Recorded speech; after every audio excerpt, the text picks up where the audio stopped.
Assalamualaikum warahmatullahi wabarakatuh. Salam sejahtera bagi kita semua. Salam hangat dan salam hormat kepada Bapak Dimas Wisnu Adi Pradana dan Ibu Ulil Asmi. Di sini kami dari kelompok 6 akan mempresentasikan hasil proyek akhir kami, mata kuliah simulasi aktuaria dengan judul Perhitungan Value at Risk, Portofolio Optimal menggunakan simulasi Markov Chain Monte Carlo. Nah, di sini untuk anggota kelompoknya ada Fauzan Dwi Ashirov dengan NRP akhir 018 dan saya Ivan Fatoni dengan NRP 062. Oke, jadi untuk pokok bahasanya ada empat. Yang pertama pendahuluan, kemudian metode penelitian, hasil pembahasan, dan simpulan. Baik, yang pertama adalah pendahuluan. Yang pertama adalah latar belakang. Di latar belakang ini ada 3 topik utama yang dibahas. Yang pertama yaitu peningkatan minat pada saham teknologi. Saham teknologi seperti Google, Microsoft, dan Apple semakin diminati karena fundamental yang kuat dan potensi pengembalian tinggi meskipun volatilitasnya tinggi. Seperti dari data yang kami ambil dari IDX, indeks harga saham gabungan IHSG berhasil mengakhiri sesi 1 di zona hijau, mencatat penguatan sebesar 20,58 poin atau sekitar 0,27%.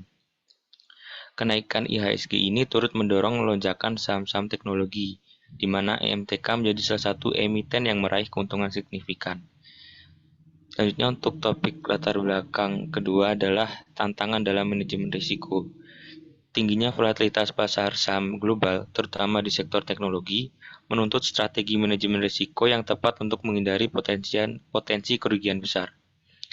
Selanjutnya adalah keunggulan MCMC untuk value at risk.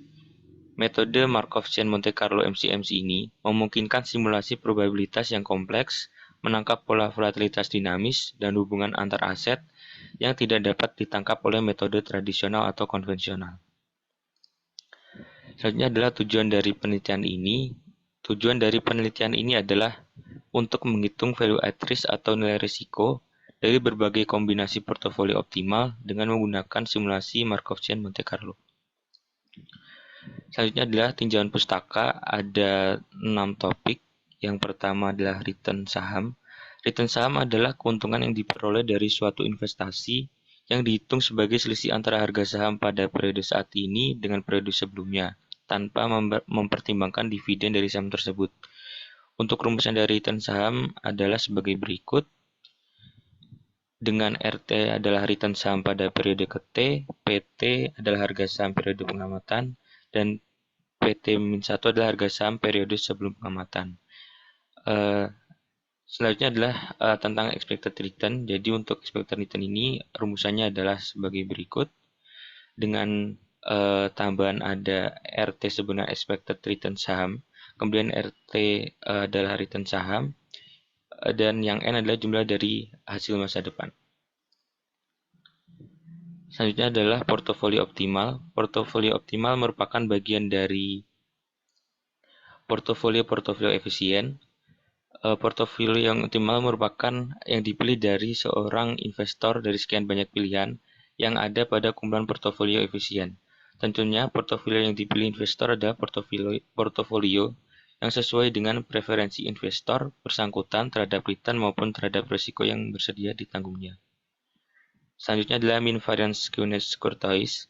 Jadi MFSK ini tujuannya adalah memaksimumkan return portofolio, meminimumkan risiko portofolio, memaksimumkan strictness portofolio, dan meminimumkan courtois portofolio.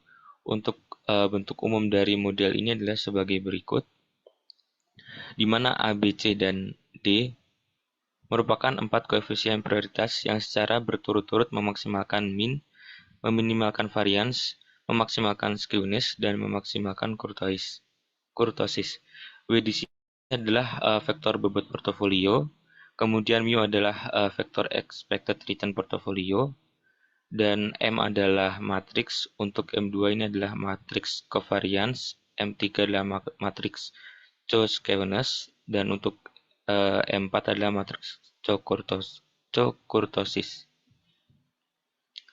Selanjutnya ada MCMC sendiri. Markov Chain Monte Carlo adalah sebuah metode untuk membangkitkan peubah-peubah acak yang didasarkan pada rantai Markov. MCMC ini berkaitan dengan teorema bias. MCMC ini dapat digunakan baik untuk kasus univariat maupun multivariat. Metode ini memiliki dua algoritma yang sering digunakan, yaitu algoritma Metropolis-Hastings dan algoritma Gibbs sampling. Namun untuk penelitian ini nantinya akan membahas atau berfokus pada Gibbs sampling. Selanjutnya adalah Gibbs sampling algoritma.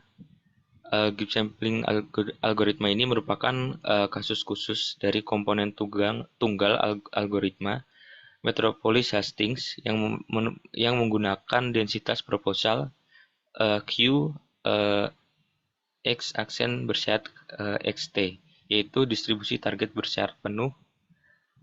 Distribusi proposal seperti ini menghasilkan peluang penerimaan alfa sama dengan 1, dan oleh karena itu perpindahan yang diusulkan diterima untuk semua iterasi. Salah satu keuntungan metode ini adalah pada setiap langkah nilai random harus dibangkitkan dari distribusi dimensi tunggal, yang mana alat-alat komputasi yang tersedia beragam jenisnya. Seringkali distribusi bersyarat ini memiliki bentuk yang diketahui, sehingga jumlah nilai random dapat disimulasikan dengan mudah menggunakan fungsi standar pada software statistik dan komputasi. Selanjutnya ini merupakan gambaran dari algoritma Gibbs sampling. Dan untuk yang terakhir itu adalah value at risk. Value at risk adalah suatu metode dalam manajemen risiko keuangan yang digunakan untuk mengukur tingkat risiko suatu portofolio investasi atau posisi keuangan.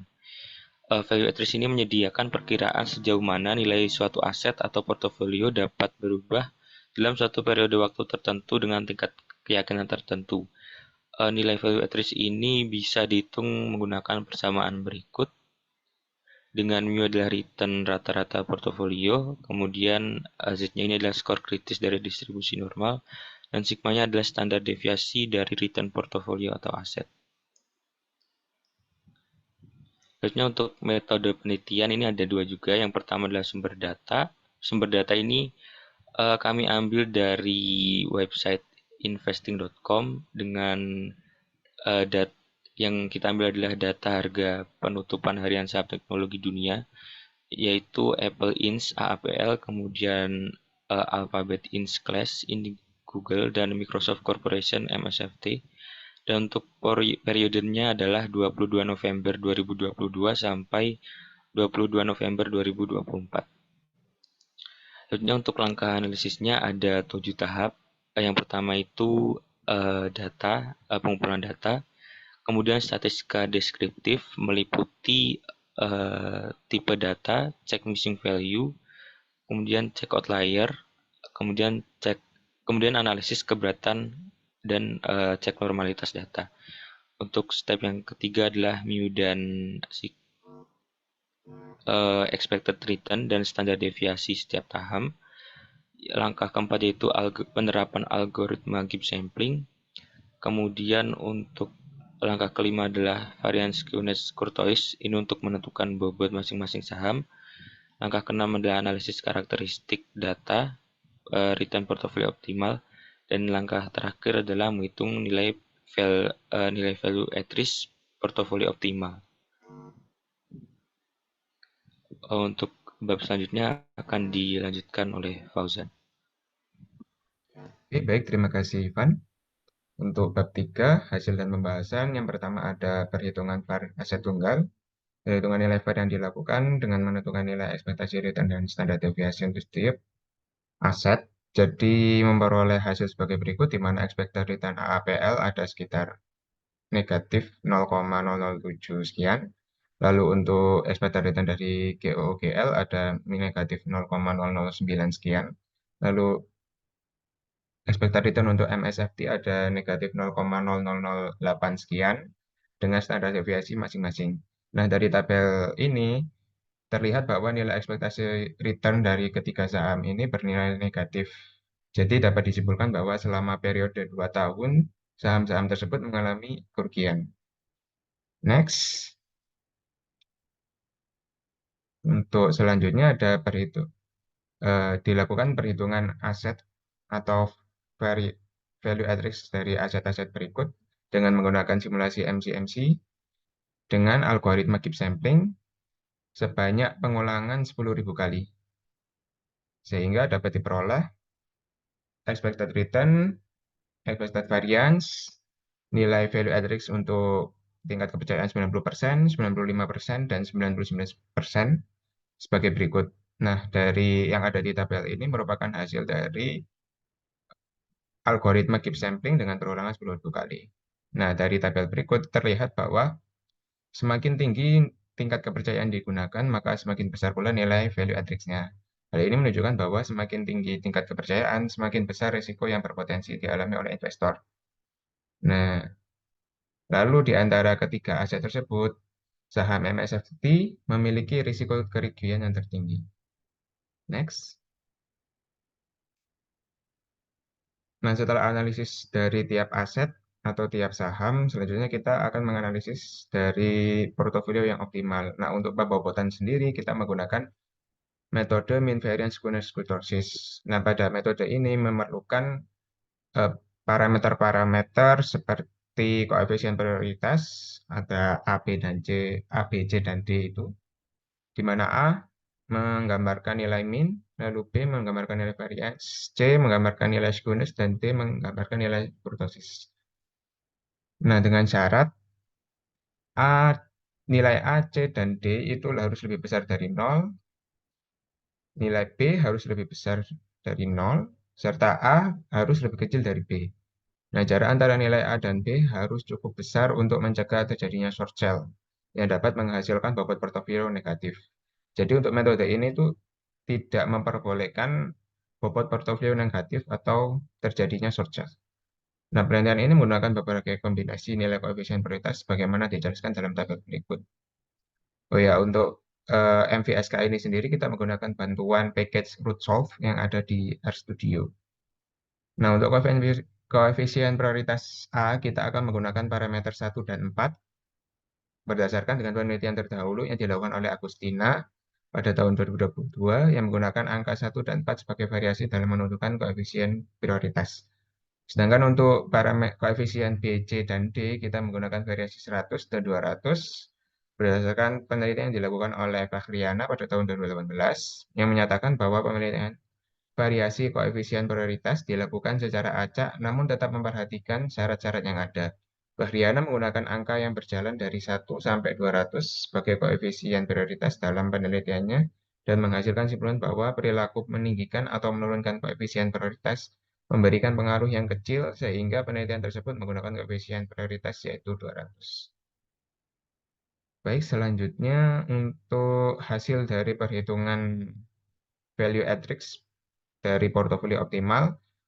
Jadi dari koefisien-koefisien tadi kita mendapatkan 16 kombinasi yang berbeda. Seperti terlihat dalam tabel dengan bobot portofolio yang juga berbeda. Sehingga dan menghasilkan expected return serta value at risk dalam tingkat kepercayaan 90%, 95%, dan 99% yang berbeda pula. Namun jika kita lihat dengan seksama, nilai expected return dan value at risk dengan tiga tingkat kepercayaan tersebut memiliki nilai yang hampir sama atau tidak jauh berbeda dengan angka tiga angka dua angka di depannya masih sama. Nah, dari tabel tersebut kita memilih terlihat bahwa semakin tinggi nilai tingkat kepercayaan digunakan, maka akan semakin tinggi juga nilai VAR atau semakin tinggi kemungkinan resiko yang dihadapi oleh investor. Lalu jika dibandingkan nilai VAR yang dihasilkan oleh portofolio optimal itu lebih rendah dibandingkan dengan nilai VAR dari aset tunggal atau tiap-tiap saham yang menjadi penyusun dari portofolio tersebut. Hal ini menunjukkan bahwa pembentukan portofolio yang terdiri dari beberapa aset tunggal dapat mempengaruhi potensi risiko yang dihadapi oleh investor. Nah, selain itu, hasil perhitungan ekspektasi return dan nilai VAR untuk setiap kombinasi menunjukkan perbedaan yang tidak signifikan yang seperti yang saya jelaskan tadi. Lalu dari beberapa kombinasi tersebut kita memilih untuk kombinasi ke-9 sebagai portofolio optimal yang terdiri dari 51,697% saham AAPL, 38,165% saham GOOGL, dan 10,316% saham MSFT. Dengan nilai min var pada tingkat kepercayaan 99% adalah sebesar negatif minus 3,27026%. Ini kita ambil sebagai contoh aja dengan tingkat kepercayaan 99%. Apabila dana awal yang diinvestasikan pada portofolio adalah sejumlah 100 juta, maka dapat diartikan pula bahwa terdapat keyakinan 90% kerugian yang akan dialami oleh investor tidak melebihi 3,27 3.270.260 rupiah dalam jangka waktu 1 hari setelah tanggal 22 November. Selanjutnya untuk bagian kesimpulan, yang pertama, perhitungan value at risk dilakukan dengan menggunakan tingkat kepercayaan sebesar 90%, 90%, dan 99% untuk semua saham. Semakin tinggi tingkat kepercayaan yang digunakan, maka semakin besar pula nilai VAR-nya, yang mengindikasikan risiko yang lebih tinggi bagi investor. Berdasarkan hasil analisis, saham MSFT memiliki risiko kerugian tertinggi dibandingkan dengan aset yang lainnya. Yang kedua, nilai VAR portofolio optimal cenderung lebih rendah dibandingkan dengan nilai VAR dari masing-masing aset tunggal. Hal ini terjadi karena efek diversifikasi di mana aset-aset dalam portofolio saling mengimbangi sehingga mampu mengurangi tingkat risiko. Dan yang terakhir, dari ke-16 kombinasi portofolio optimal yang dihasilkan, kombinasi ke-9 menunjukkan ekspektasi return yang tinggi meskipun disertai dengan nilai VAR yang relatif besar. Hal ini selaras dengan prinsip high risk, high return dalam dunia investasi. Pemilihan portofolio terbaik sepenuhnya diserahkan kepada investor, disesuaikan dengan preferensi dan tipe investasi masing-masing investor. Next. Nah, ini untuk lampiran kita. Boleh langsung menuju ke lampiran saja. Nah, berikut lampiran dari sintaks R, proyek akhir simulasi aktuarnya. Ini kita lakukan proyeknya menggunakan software R. Oke, dari import data sendiri kita bisa melihat bahwa data yang digunakan memiliki total data yaitu ada 503 data dengan dengan data return masing-masing saham ada 502 data. Jadi untuk data closing price ada 503 data, data return ada 502 data. Selanjutnya kita melakukan analisis karakteristik data dengan mengecek missing value, lalu ada dimensi data, tipe data, dan juga distribusi data. Coba ke atas dulu. Nah, kita bisa lihat untuk missing value tidak ada. Dari sum is NA terdapat 0 missing value, lalu untuk tipe datanya semuanya numerik. Kemudian untuk dari histogram sendiri, pada histogram closing price atau data harga penutupan, terlihat distribusinya tidak terlalu membentuk distribusi tertentu, lebih terkesan acak. Kemudian kalau kita lihat dari histogram data return, nah jika dilihat sekilas, dari histogram ini sendiri terlihat seperti distribusi normal, cuma dengan ekor yang sangat berat atau heavy tail. Nah, dari boxplot sendiri untuk data closing price itu tidak tidak ada ya, kecuali untuk data saham AAPL yang ada beberapa sedikit, tapi untuk data returnnya, data outliernya itu banyak, atau bisa kita sebut sebagai data ekstrim. Nah, dari analisis karakteristik data ini kita simpulkan bahwa data berdistribusi mendekati normal, tapi dengan heavy tail atau ekor yang berat. Didukung juga dengan nilai kurtosis yang berada di angka lebih dari 0. Berarti distribusi memiliki heavy tail. Nah, kemudian untuk data outlier atau data nilai ekstrim ini sendiri kita lakukan analisis lebih lanjut di bawah. Setelah kita lakukan pengecekan jumlah extreme value, diperoleh bahwa dari setiap saham itu sendiri terdapat 26 extreme value. Namun jika dibandingkan dengan 500 jumlah total data return atau ada 500 data ekstrim ini cuma ada sekitar 5,18%. Yang menurut kita masih belum cukup untuk menggambarkan keseluruhan dari data. Jadi kita dalam penelitian ini kita tidak fokus pada data ekstrim, tapi fokus kepada data secara keseluruhan. Nah, kemudian untuk cek normalitas data atau cek distribusi data dari tiap saham menghasilkan bahwa data tidak berdistribusi normal. Oleh karena itu, kita memilih metode MCMC atau Markov Chain Monte Carlo sebagai metode yang akan digunakan untuk simulasinya. Karena metode ini terbukti atau terkenal sebagai metode yang tidak memerlukan data, tidak mewajibkan datanya berdistribusi normal. Oke. Nah, untuk expected return sendiri sudah kita jelaskan yang tadi, seperti yang tadi. Selanjutnya untuk value at risk dari tiap saham menghasilkan data seperti pada PPT tadi dan bobot portofolio juga menghasilkan data yang seperti tadi. Nah, ini kita berikan penjelasan atau penjabaran dari formula dari MVSK. Nah, yang pertama ada formula dari MVM. Nah, MVM ini sendiri memerlukan data atau mewajibkan data berdistribusi normal. Nah, kemudian dikembangkan kembali menggunakan menambahkan mean higher moment atau skewness dan kurtosisnya yang merupakan momen ketiga dan keempat menghasilkan kalau di bawah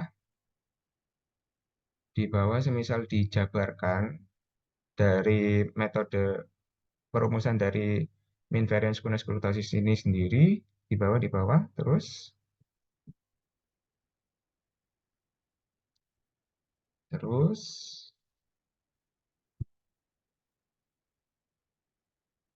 nah ini dari persamaan 16 di persamaan 16 ini kalau kita lihat dan kita bandingkan dengan persamaan MVM itu mereka sama atau di persamaan 5 itu bentuknya sama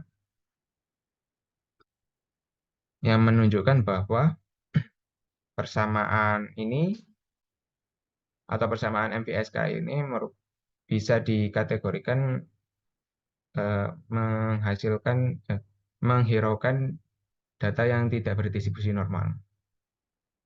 Seperti itu. Oke, selanjutnya ada penjabaran dari RootSolve atau metode RootSolve yang kita gunakan pada RStudio. Selanjutnya, ini pemilihan yang tadi, pemilihan koefisien yang tadi. Oke, terus dan menghasilkan nilai bobot masing-masing saham seperti yang ada pada tabel. Oke, selanjutnya dilakukan perhitungan VAR atau Value at Risk Portfolio dan diulangi sebanyak kombinasi bobot yang ada, diperoleh hasil nilai VAR sebagai berikut.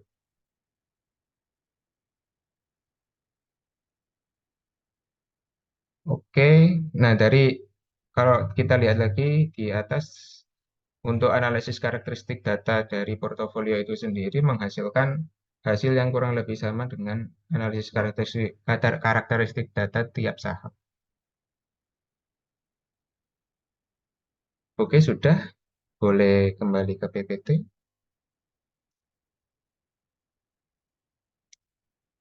Kembali ke PPT, boleh.